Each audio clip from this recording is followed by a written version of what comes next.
They're VIPs of the sporting world, and some real SOBs as well.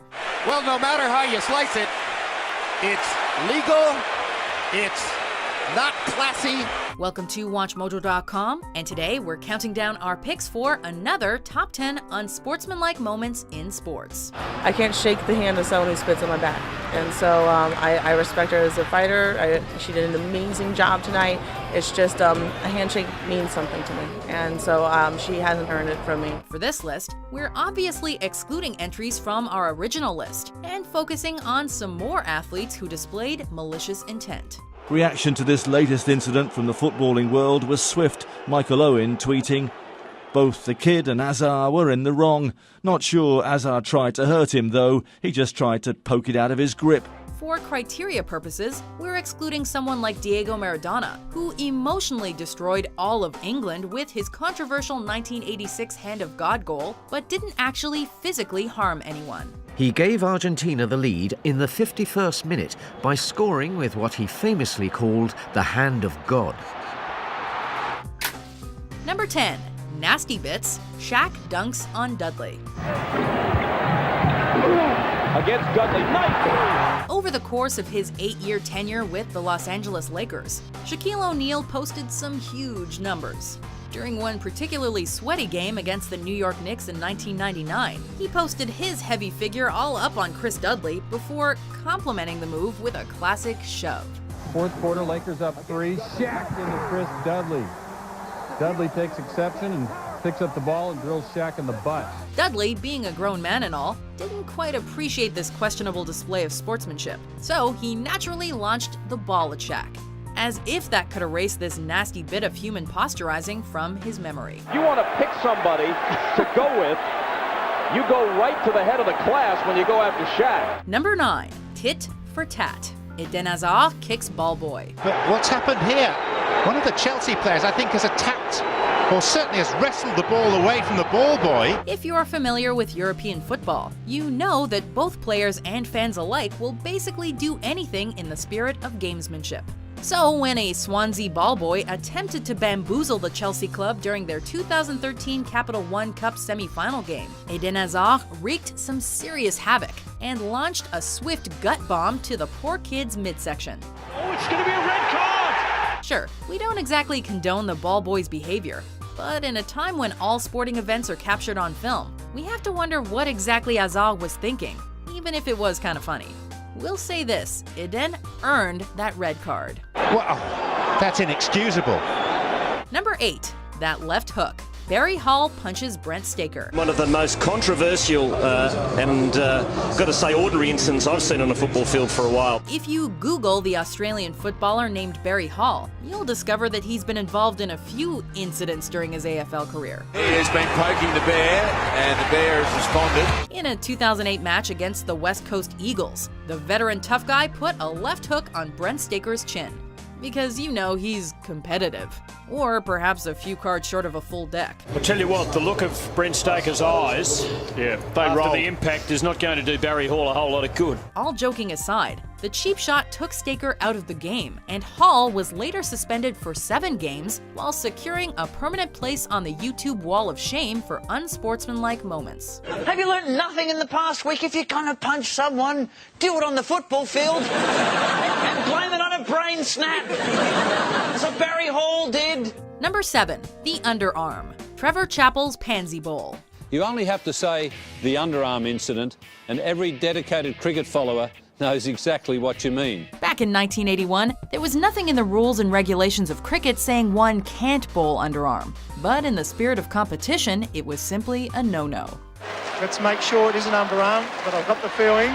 So imagine the outrage when an already contentious 1981 match between Australia and New Zealand took a troubling turn when Australia's Trevor Chappell effectively mailed it in to secure a final victory. And that's a disappointing finish. The New Zealanders actually needed 6 runs to tie it up, but in perhaps the most boneheaded decision of Australian cricket, Greg Chappell asked his brother to embrace his inner cowardice, because sports are just that damn important. Briefly a champ, forever a bum.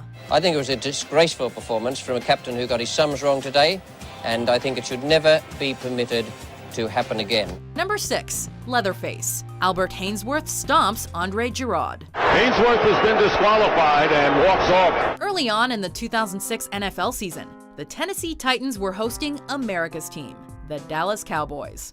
So dominant was Giroud's performance that all-pro defensive tackle Albert Hainsworth lost control. However, one big dude named Albert Hainsworth nearly ended the American dream of Andre Giroud for no apparent reason other than malicious intent.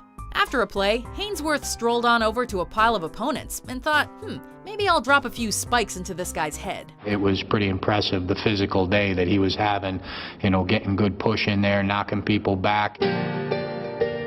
And, at the end of the day, he frustrated a pretty good player in our league.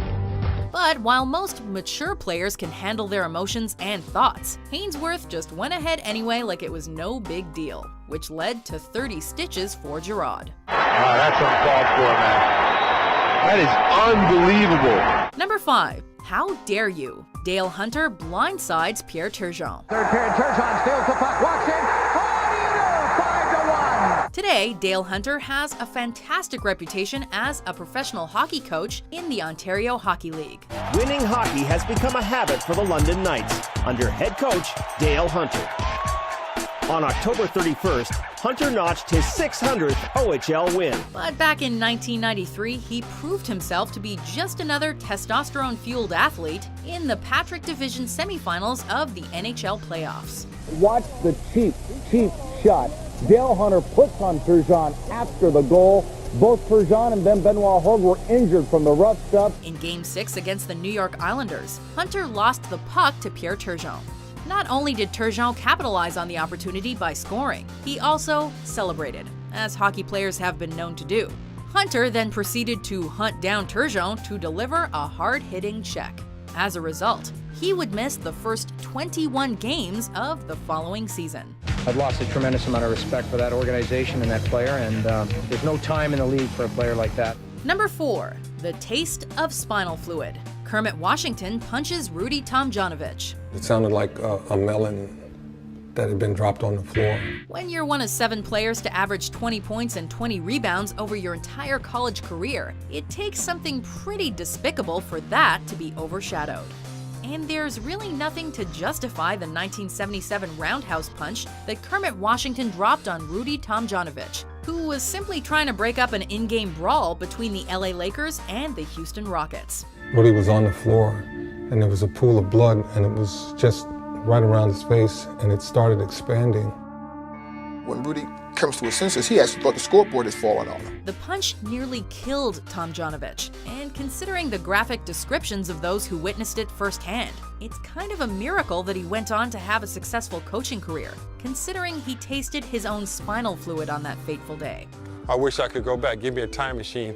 I think I would just have ducked and never started a fight. Number 3. Hey, what's that? Floyd Mayweather Jr. punches Victor Ortiz. A few years ago, Floyd Mayweather Jr. destroyed the hopes of casual boxing fans. This isn't going to win him any more fans, but it was legal. The pound-for-pound champ crushed the jaw of an opponent that maybe, just maybe, could have handed Money his first professional loss. Ortiz headbutts Mayweather. There's a break in the round. They start back up. Ortiz lets his guard down. Mayweather sucker punches him, and that's that. And you wasted $70 on pay-per-view. Nobody expected Victor Ortiz to outbox the champ on that June evening. But then again, nobody expected Floyd to get his boxing shorts in a knot and cheap shot a defenseless Ortiz. Ortiz talking to Mayweather. And watch that. If you're a diehard Mayweather fan, then you probably have a tough guy take on the incident. But any boxing purist will tell you this, Mojoholics, that was a punk move. We're not here to cry and complain about what he did dirty or what I did dirty. I was victorious.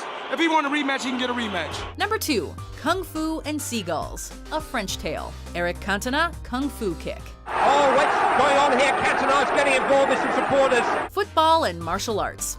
These two sports don't often appear in the same sentence, but a French athlete known as King Eric brought the two together during an outrageous moment in 1995. The Football Association called it a stain on the game and have charged Cantona with bringing the game into disrepute. Playing away to Crystal Palace, Eric Cantona overheard a Palace fan's hateful boasting. Did he just shrug it off?